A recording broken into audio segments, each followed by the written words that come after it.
जय श्री कृष्णा। राधे राधे। कैसे हैं आप सभी? आई होप कि आप सभी लड्डू गोपाल और राधा रानी की कृपा से बहुत ही अच्छे होंगे, स्वस्थ होंगे और मस्त होंगे। फ्रेंड्स, आज मैं आप लोगों को लड्डू गोपाल की एक ऐसी सत्य लीला कथा सुनाऊंगी जिसे सुनकर आप आश्चर्यचकित हो जाएंगे। भक्त अपने लड्डू गोपाल की सेवा में कभी भी कोई कमी नहीं रखना चाहते हैं, पूर्ण रूप से और सत्य ही प्रेम भाव से उनकी सेवा और पूजा करते हैं। भक्त लड्डू गोपाल को अपने घर लेकर आते हैं और अपने घर लाकर विराजित करते हैं। उसके बाद वे उनसे अपना रिश्ता बनाते हैं। कई लोग भाई के रूप में उनके साथ अपना रिश्ता जोड़ते हैं, कई लोग पुत्र समझकर उनकी सेवा करते हैं। इसी प्रकार से अन्य रिश्तों के साथ हम लड्डू गोपाल को अपने घर में विराजमान करते हैं और उनकी सेवा करते हैं। लेकिन फ्रेंड्स, क्या आप लोगों को पता है, कई बार नित्य सेवा पूजा के दौरान हम लोगों से कई भूल हो जाती हैं जो कि हमें नहीं पता होता और उनका जो दोष है वो हमें प्राय ही लगता है। तो इसीलिए आज की इस कथा को आप पूरा अंत तक अवश्य सुनिए ताकि इस लीला कथा को आप अच्छे से समझ पाएँ और आपके द्वारा कोई भी छोटी से छोटी भूल ना हो अगर आप ठाकुर जी की सेवा करते हैं। तो चलिए फ्रेंड्स, वीडियो को शुरू कर लेते हैं। वीडियो को शुरू करने से पहले मैं आप लोगों से कहना चाहूँगी, यदि आप मेरे चैनल पर पहली बार विजिट कर रहे हैं तो प्लीज़ चैनल को ज़रूर सब्सक्राइब करें और कमेंट में राधे राधे ज़रूर लिखें। भक्तों, आज की लीला कथा हमारे साथ फरीदाबाद से पूजा जी ने शेयर की है। पूजा जी बताती हैं उनकी उम्र 21 साल है और वे कॉलेज की पढ़ाई कर रही हैं। उनके घर में उनका एक छोटा भाई, उनकी मम्मी पापा और उनके दादाजी रहते हैं। अभी उनके घर पर लड्डू गोपाल नहीं थे और ना ही उनकी सेवा होती थी। एक बार पूजा जी बताती हैं कि वे अपनी सहेली के घर जाती हैं, जहां पर उनकी सहेली के घर पर बहुत ही प्यारे और सुंदर से लड्डू गोपाल विराजमान थे और उनकी मम्मी उनकी बहुत ही प्रेम पूर्वक सेवा कर रही थी, उन्हें भोग लगा रही थी।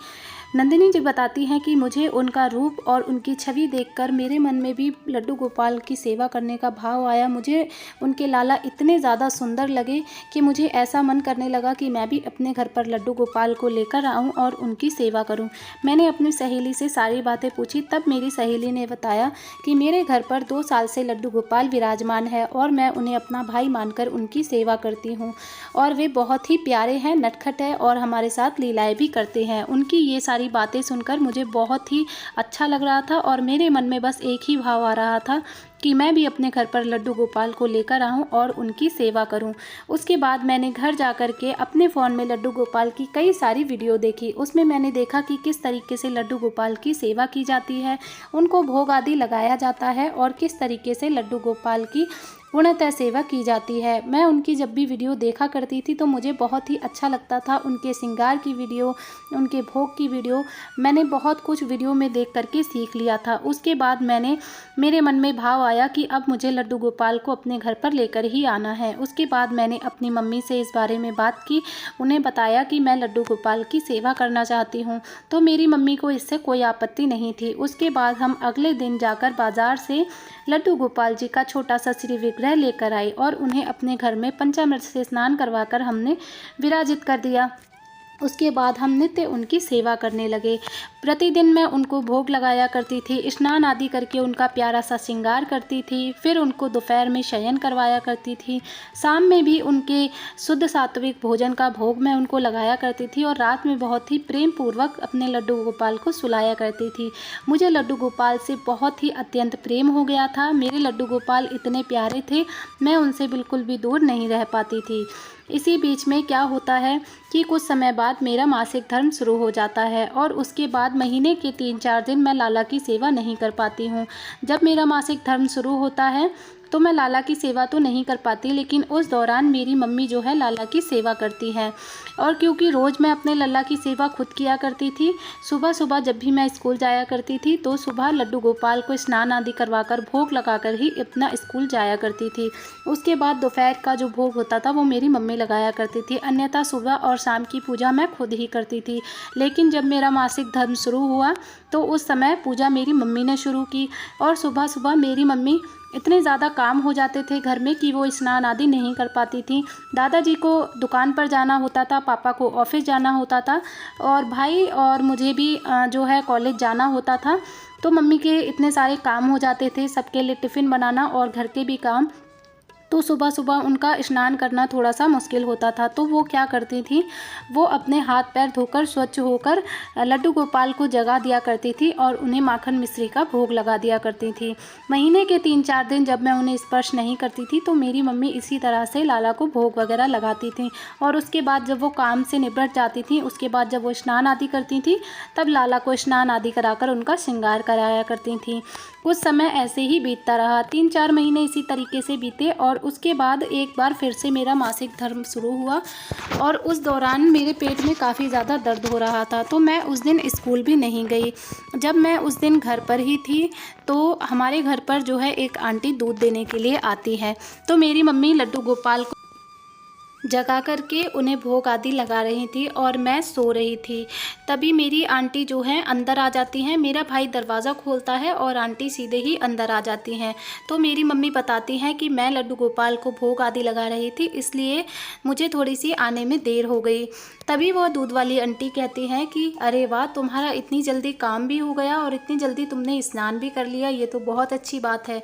तभी मेरी मम्मी ने उनसे कहा, नहीं नहीं, अभी मेरा कुछ भी काम नहीं हुआ है, ना ही मैंने स्नान आदि किया है।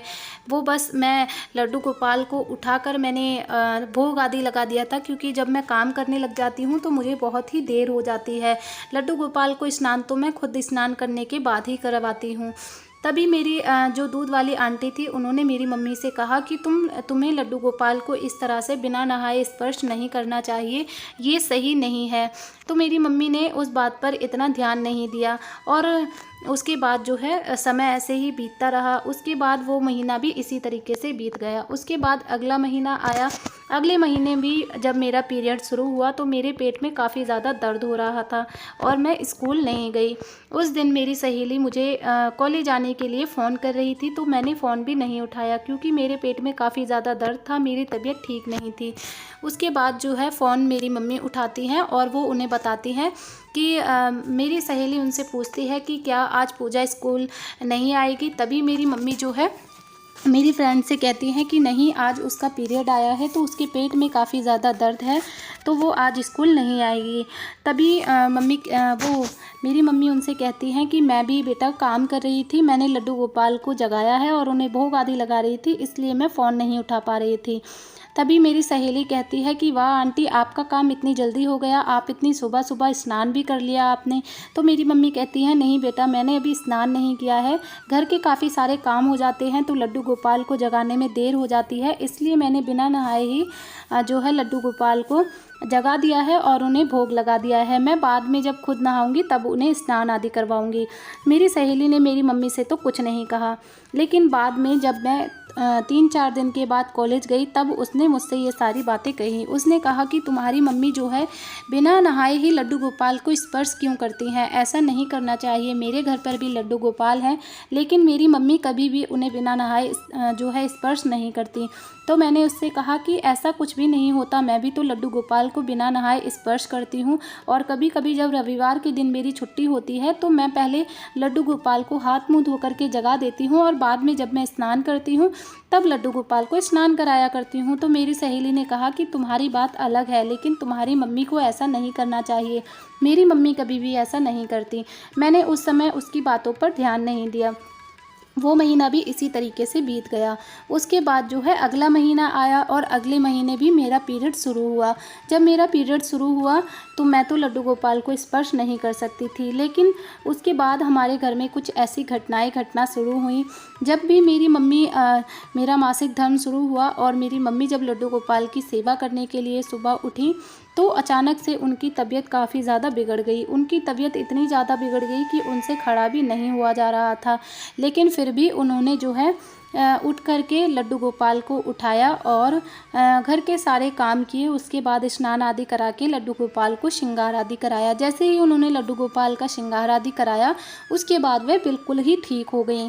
ये आज का दिन बीत गया। उसके बाद अगला दिन आया। जब अगला दिन आया तो मेरी मम्मी की तबीयत सुबह सुबह ही बहुत ज़्यादा बिगड़ गई। उनकी तबीयत इतनी ज़्यादा बिगड़ गई कि वे बिस्तर से उठ भी नहीं पा रही थी, उन्हें बहुत ही ज़्यादा बुखार आ गया। तो फिर मैंने ही घर का थोड़ा सा काम किया और लड्डू गोपाल को हाथ मुँह धो कर के उठाया और जो है पापा और दादाजी को जाना था, तो उनके लिए मैंने टोस्ट बना दिया। और उसके बाद जो है मेरे पापा जी ने स्नान आदि करवाकर लड्डू गोपाल को भोग वगैरह लगा दिया और उसके बाद वो अपने काम पर चले गए। और उसके बाद ही मेरी मम्मी की तबीयत एकदम ठीक हो गई। उन्हें बिल्कुल भी नहीं लग रहा था कि थोड़ी देर पहले उन्हें इतनी तेज़ बुखार था और उनसे खड़ा भी नहीं हुआ जा रहा था, लेकिन अब उनकी तबीयत बिल्कुल ही ठीक हो गई।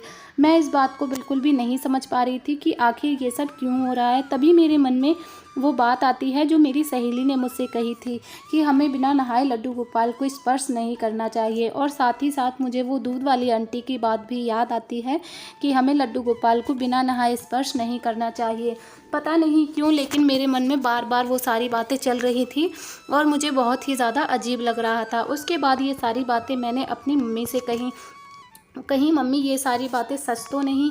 मेरी सहेली और वो दूध वाली आंटी ने भी यही कहा था कि लड्डू गोपाल को कभी भी स्नान आदि किए बिना हमें स्पर्श नहीं करना चाहिए। और देखिए, जैसे ही आपका पूजा करने का समय होता है, आपको लड्डू गोपाल को उठाना होता है, आपकी तबीयत अचानक से ख़राब हो जाती है, लेकिन जैसे ही लड्डू गोपाल का स्नान आदि हो जाता है, आप बिल्कुल से ठीक हो जाती है। कहीं ये इसी वजह से तो नहीं हो रहा। तभी मेरी मम्मी मेरी बातों को सुनकर बहुत ही ज़्यादा आश्चर्यचकित हो जाती हैं और उसके बाद वो कहती हैं कि हम जो हमारे गुरुमा हैं उनके पास जाएंगे। अगले दिन जब मैं स्कूल से वापस आती हूँ तो दोपहर में मेरी मम्मी और मैं गुरुमा के पास जाते हैं। जब हम गुरुमा के घर जाते हैं तो जाते ही हम गुरुमा को सारी बातें जो हैं बता देते हैं। उसके बाद उसके बाद जो है हमारी गुरुमा हमें बताती हैं कि तुमसे बहुत बड़ा पाप हो रहा है, तुम्हें ऐसा नहीं करना चाहिए, क्योंकि तुम गृहस्थ जीवन में हो, तो तुम्हें बिना नहाए लड्डू गोपाल को क्या किसी भी देवी देवता को जो है हाथ नहीं लगाना चाहिए। देवी देवता इतने पवित्र होते हैं कि हम अपवित्र होते हुए उन्हें छू नहीं सकते हैं। हम सोने के बाद जब उठते हैं तो उन्हें हमें इस तरह से नहीं उठाना चाहिए, ये घोर पाप है।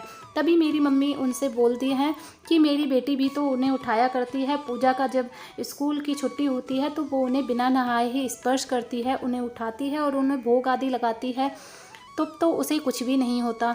तभी गुरुमा कहती है कि लड़कियां हर अवस्था में शुद्ध मानी जाती हैं, लेकिन विवाहित स्त्रियां जो होती हैं वो कभी भी शुद्ध नहीं होती हैं।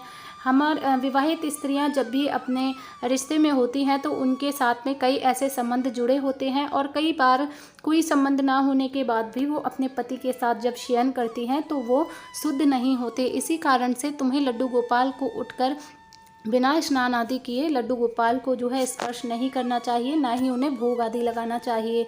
तुम्हारी बेटी ऐसा कर सकती है, लेकिन तुम विवाहित हो और विवाहित स्त्रियां कभी भी शुद्ध नहीं होती हैं। उसके बाद ये सारी बातें हमें समझ में आ गई थी। मैं भी इतनी छोटी नहीं थी कि मुझे ये सब समझ में ना आए, इतनी तो मैं समझदार थी ही। उसके बाद हमें ये सारी बातें समझ में आई और मेरी मम्मी को भी ये सारी बातें समझ में आई कि क्यों आखिर हमारे साथ इतने दिनों से ये सब घटनाएं घट रही थी। तभी हमने ये सारी जब अगले महीने हमारा मासिक धर्म आया तो मेरी मम्मी ने सुबह सबसे पहले उठकर स्नान आदि किया और उसके बाद जो है लड्डू गोपाल को स्नान आदि करवाकर भोग लगाया और उसके बाद उन्होंने घर के सारे काम किए। उसके बाद मेरी मम्मी की तबीयत बिल्कुल भी ख़राब नहीं हुई, वो बिल्कुल ही ठीक रहा करती थी और उसके बाद हमारे घर में सब कुछ ठीक होने लगा। उसके बाद से कभी भी ऐसा नहीं हुआ कि मेरी मम्मी ने बिना नहाए उन्हें स्पर्श किया हो। उसके बाद जब हमें ये बात पता चली तो मैंने भी कभी भी लड्डू गोपाल को बिना नहाए स्नान नहीं करवाया।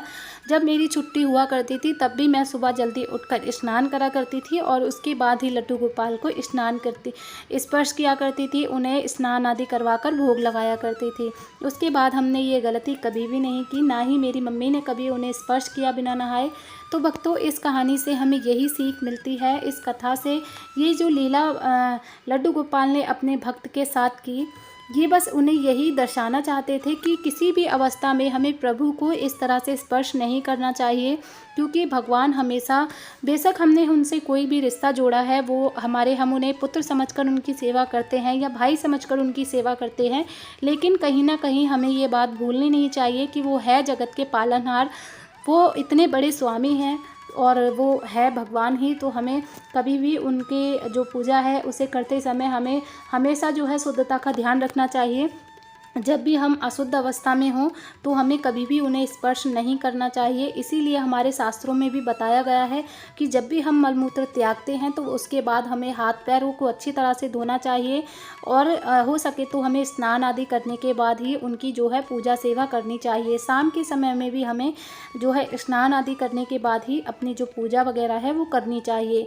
तो भक्तों, यहाँ पर कहने का मतलब यही था। कई भक्त होते हैं जो समझ लेते हैं कि इनकी तो हम अपना पुत्र समझकर सेवा कर रहे हैं, जैसे हम अपने बच्चों की सेवा करते हैं, हम अपने बच्चों को लाड लडाते हैं, वैसे ही हम लाला को भी कर सकते हैं। तो ऐसा नहीं है।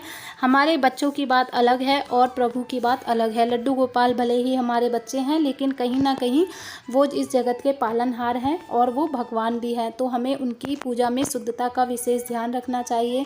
आशा करती हूँ कि आज का ये वीडियो आप लोगों को पसंद आया होगा और कहीं ना कहीं जिन लोगों को इस बात की जानकारी नहीं थी उन्हें इस बात की जानकारी हुई होगी और आगे से वो इस नियम को अपनी पूजा में हमेशा के लिए शामिल करेंगे और लड्डू गोपाल की शुद्धता का अवश्य ही ध्यान रखेंगे। कई बार लड्डू गोपाल हमारा मार्गदर्शन करते हैं। जब हम उनकी सेवा में आ जाते हैं तो लड्डू गोपाल नहीं चाहते कि हमसे कोई भी पाप हो, हमारे हाथों कोई भी पाप हो, कोई भी उनकी सेवा में भूल या गलती हो, इसीलिए वो हमारा मार्गदर्शन करते हैं। ये छोटी छोटी लीलाएं होती हैं जो वो हमारे साथ करते हैं, कभी स्वप्न के द्वारा, कभी किसी व्यक्ति के द्वारा। जिस भी तरीके से उन्हें हमें समझाना होता है, संकेत देना होता है, अनुभूति करानी होती है, तो वो हमें करवाते हैं। और कई बार वो हमें हमारे परिवार की मुखिया होने की तरह से हमें सख्ती से भी हमारे साथ पेश आते हैं। तो यही है, जब भी हम लड्डू गोपाल की सेवा करते हैं तो मन में ये भाव रखकर करें कि हम अपने बच्चे की सेवा तो कर रहे हैं, लेकिन साथ ही साथ वो भगवान भी है। तो फ्रेंड्स, इस वीडियो को ज़्यादा से ज़्यादा भक्तों के साथ शेयर करें ताकि सभी के पास ये जानकारी पहुंच सके। आशा करती हूँ आज का वीडियो आप लोगों को बहुत ही पसंद आया होगा। मिलेंगे नेक्स्ट वीडियो में, तब तक के लिए राधे राधे। आप सभी अपना ध्यान रखें।